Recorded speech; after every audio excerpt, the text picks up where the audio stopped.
Parliament ఆవరణలో తెలంగాణ కాంగ్రెస్ ఎంపీలు నిరసన తెలిపారు. లోక్సభలో డీలిమిటేషన్ బిల్లుపై చర్చ సందర్భంగా బీజేపీ ఎంపీ తేజస్వి సూర్య చేసిన కామెంట్స్ పై మండిపడ్డారు. ఏపీ తెలంగాణ విభజనను భారత్ పాకిస్తాన్ డివైడ్ తో పోల్చుతూ వ్యాఖ్యలపై ఆగ్రహం వ్యక్తం చేశారు. తేజస్వి సూర్య తెలంగాణ ప్రజలకు బేషరతుగా క్షమాపణలు చెప్పాలని డిమాండ్ చేశారు. కాంగ్రెస్ ఎంపీలు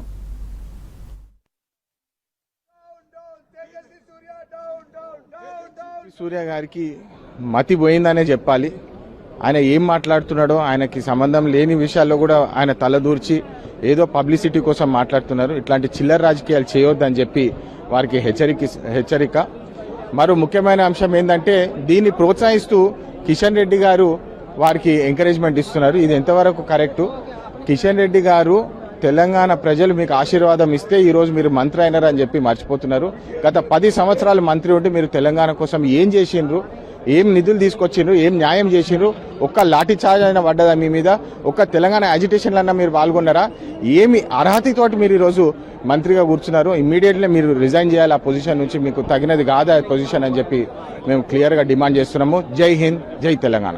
parliament member from Bengaluru of Karnataka made a very derogatory statements against Telangana while he was speaking on Women's Reservation Bill, which was objected by our MP Kavya, and for that we have also protested in the floor of the House.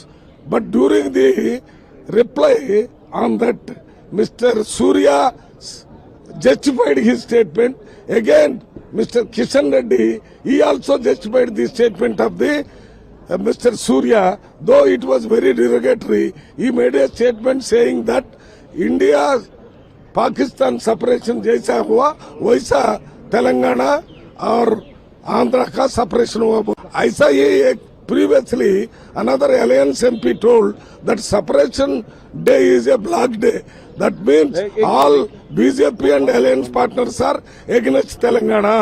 That is why we demand that Tejasvi Surya must apply unconditionally. Similarly, because Mr. Kishan Reddy supported his statement, though he is from Telangana, he also must apply to the people.